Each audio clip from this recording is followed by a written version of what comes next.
Alright, Smash community. Y'all gotta keep some of you people in check, alright? Some people are out here predicting the craziest characters getting into Smash, and while I make Fire Emblem videos, meaning I see a lot of bullshit in my comment section, this? Nah, we gotta address this, son. Waluigi? Some of y'all think his chances aren't as dead as Isaac or Geno still? Sans Undertale, some of you think Sans has an unironic chance of getting into Smash Brothers. Goku, okay, listen, I need to set the record straight. Dear viewer, I am the Omniblade, and I'm here to tell you who I think has the highest probability of getting into DLC Pack 1. As for DLC Pack 2, I have no idea what'll happen. We know it's coming one day. As for that, that's fair game. But right now we're talking about DLC Pack 1, and I think I have this figured out.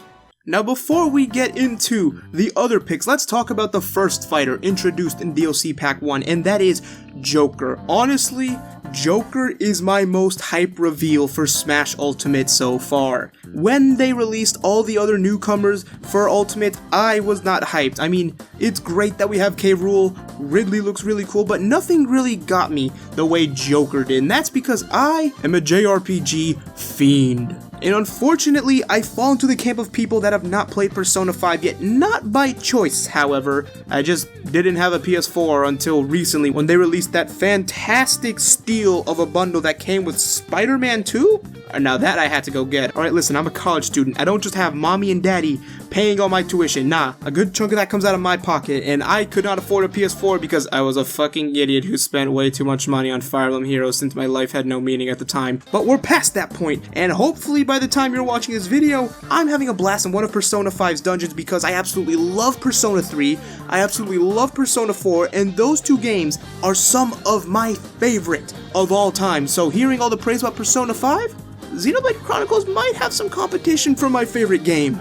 But now that I brought up Xenoblade Chronicles, I gotta talk about Xenoblade Chronicles because I love this game, alright? This game revived our hope in a dying genre that this abomination of a game almost single-handedly killed! Alright, I'm just gonna tell you, if you still have your Wii U and didn't throw it out because Ultimate is here, go boot up that trash 4 player and go to the eShop and go buy yourself that game for just $20. I know, it's a steal for how good of a game this is, but that's enough about that. Let's get back to Persona. So, Persona 5 is inspiring Nintendo quite a bit lately, as Xenoblade Chronicles 2, specifically the Torna expansion, definitely took a few notes from Persona 5 because the music, seriously, how do you hear this music and not get vibes of Persona 5's jazzy, swankin' tunes and to just listen to it?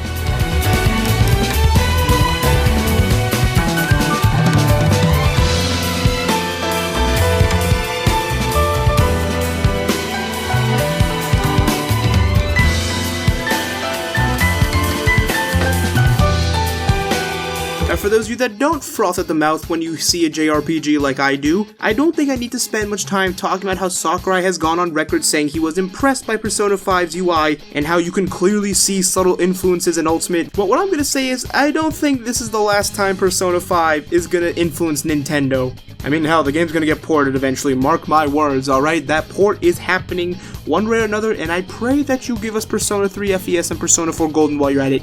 But it is time I get into my actual picks, and I'm gonna go in the order of most probable to least probable, as the first 3 I'm sure on, and the final 4 I just don't really know about. So, let's get into this first pick, who I think is a shoo-in, and that is Dante. Now, I don't see the need to spend much time on this because we've heard the rumors. We heard the rumblings in the making saying that Dante was gonna be in Smash Bros.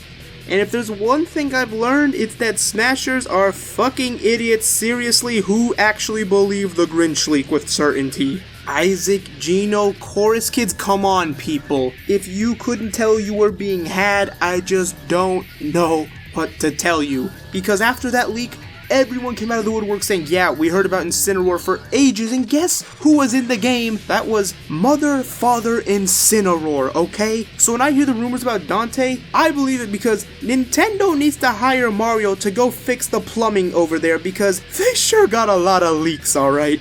And it's not like Dante wouldn't work either. I mean, the Switch has given us some console games we never thought we'd see on it. Skyrim, Doom, these are games we never thought we'd see on a Nintendo console, but here they are. So what's saying that this new DMC game that I'm hearing about, because I don't remember where it came from, I just remember hearing that that was being made, why not put that on the Switch when this thing is clearly the second coming of the Wii with how much money it's making? It just makes sense, alright? Dante coming to the game to promote the DMC game coming to Switch and some other consoles probably, but we don't care about those. It all works. It works. And I think Dante would be an incredibly fun fighter. That guy has leagues more tricks up his sleeve than Bayonetta does, and I want to see him in this game for sure. Now, the second pick is just as likely as Dante, I feel, and it's a pretty obvious one, and that's Monster Hunter. The reason I think Monster Hunter has a pretty likely chance, I mean, come on, how are you going to put Rathalos in just 2 Monster Hunter songs, one of which just happens to be the main theme for the Monster Hunter in one of the games, and not put the actual Monster Hunter in? It just makes so much sense. Save them for DLC, and then put them in with a bunch of tracks, an epic stage, and just make this character an absolute juggernaut. I mean, come on, if you're gonna go out of your way to go to Konami and get Snake, why not get Simon and Richter while you're at it? If you're gonna go to Capcom to get Mega Man, why not get Monster Hunter while you're at it? And I think the time is ripe to strike with this series. Monster Hunter World is the most accessible Monster Hunter, and it did incredibly well on the PS4. So why not just put another Monster Hunter character that, you know, has like 20 different weapons to showcase how much fun it'll be to play Monster Hunter on the Switch? I don't know, just an idea. Just an idea. Seriously, I am terrible at Monster Hunter. I only played a little bit of 3 Ultimate, but I struggled with Great Jaggies and Royal Ludroths, okay? That's how bad of a hunter I am. But if they port this game onto the Switch with all the nice little UI changes they have in Monster Hunter World, oh, sign me up and give me that War Machine in Smash. Seriously, just think of all the weapons they could use. Start off with a great sword, maybe even use some Gunlance action, the Switch Axe. Literally, Switch is in the name of that weapon. How could you not put him in? It's so obvious. Alright, now from here on out is where things get a little bit crazier, as this third one, bear with me people, I think it's gonna be a Dragon Quest rep, and the character I think we're gonna get as the Dragon Quest rep is... Okay, now don't bear with me for a second, cause I can explain. While Dragon Quest in the West may not have that much clout, you put a Dragon Quest character in, you have all of Japan sold, and that is a big deal for Nintendo. I mean, it's not like their headquarters are based there or something ridiculous like that. And I think this was all foretold, as Piranha Plant was the litmus test for how extreme a character could they get away with, and Slime? I mean, is the perfect representative. It's the most iconic thing from Dragon Quest. Such an iconic character that he literally became a staple in other JRPGs. That is some serious pull from a tiny little adorable ball of goop. And I could even see a potential moveset for him. I mean, his neutral beat could be him turning into a goodie bag and just spitting out jewels and stuff. His down beat could be like Kirby's, where he becomes a metal slime.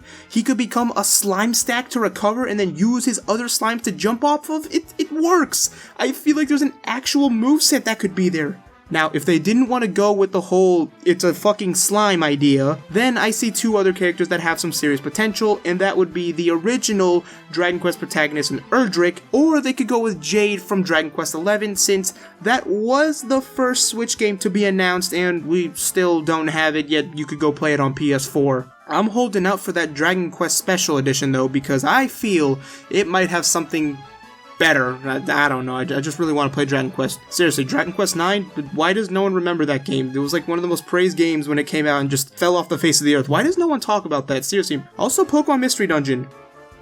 That game needs more attention. The second one specifically. All 3 versions are fine. Alright, now these next 4, I'm just not as sure on, but I feel any of them has the potential to be the final character, and that would be Rex or Pyra and Mithra. Not sure how they'd go about it. I mean, the main reason I say this is because Why would they go out of their way to add censored Mithra into Xenoblade 2 when they literally went out of their way to patch out memes from the base game?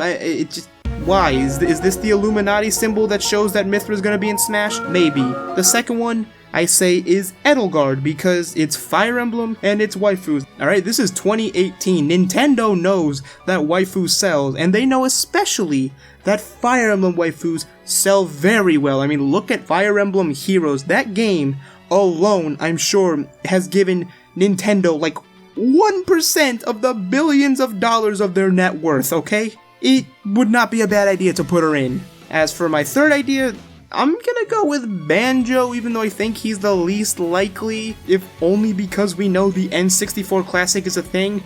Reggie, you can deny the rumors all you want, but we know he's coming, my guy, alright? No matter how hard you try, we know we're getting that N64 Classic, unless you're giving us Perfect Dark 2, which is why you're holding on to that license. Yeah, no, it's probably the N64 Classic, so Banjo, I think he's got a shot. Now, as for the last one, I kind of just tripped over my dick and found this one, but I have a serious case. We know that superheroes have been a big trend lately, and Nintendo has been keeping an eye on these trends lately. I mean, Thanos is such a big pop culture reference that his name is a verb now. Seriously, tell me the last time you heard a Nintendo character had their name turned into a verb, alright? Have you ever heard someone say, oh shit, he got Mario'd, okay? Or this character got Pikachu'd. Or they got linked. Okay, that one doesn't count because the verb came first and they named him after it. So why am I pulling the superhero angle? Well, a week before I started recording this video, Nintendo revealed that they have the Switch exclusive Marvel Ultimate Alliance 3, being the first time in 10 years we have a Marvel Ultimate Alliance game. And wouldn't you know, it's a Switch exclusive, I cannot stress this enough, that has a bunch of superhero characters. Now why does this matter? Well, dear viewer, this is where the pot gets a little bit spicy. Back with MUA 2 being revealed for the PS2, they showed the idea to Nintendo and had a version with Link and Samus as playable heroes, with Samus using her beams from Prime. However, since this was 2008 Nintendo, they were dumbasses and said no to the crossover idea, but still put the game on their consoles. And so, people, I'm going to be the first to say this, Wolverine has an unironic chance in Smash Bros. The crossover with Link and Samus may have been denied, but the true reckoning will come when they put my boy Logan into the game. Seriously, people, Wolverine is a fighting game icon at this point. He has enough clout outside of movies and is big enough in video games that I genuinely believe if you want to go for a reach character, Wolverine. Nintendo, make it happen and make me the god of predicting these things, alright? Also, he'd just be really cool in general. I mean, it's Wolverine. How do you screw that up? So I just did that. Well, I'm out of topics now, which means I'm at the part of the video where I ask you guys in the comments to tell me what you guys think. I would say normally who you think has a realistic chance versus who you want, but at this point, is there any distinction? I mean, there are some things that are probably off limits. I think at this point, Spirits might as well be a D confirmed, so RIP Bandana Waddle Dee fans, I was there with you grieving. Rex fans, you've been with me since day one. We're grieving for our boy too, but hey, maybe someone else that you did not see coming like Joker has a chance, and I think this DLC pack is just going to be phenomenal. There's too much potential here to overlook what could realistically be. Sora? If Sora gets in, I'll be hype. Who wouldn't be hype for Sora with all the stuff he could do with Fire-Aga, Blizzaga, Thundaga? All that crazy stuff would be incredible, so yeah. Now I'm really out of things to say, so thank you all so much for watching. It's that time of year. Go spend time with your family, go play Smash Ultimate, go have a good time before your character gets nerfed, and I hope to see you guys next time, alright? I am out of here. Peace.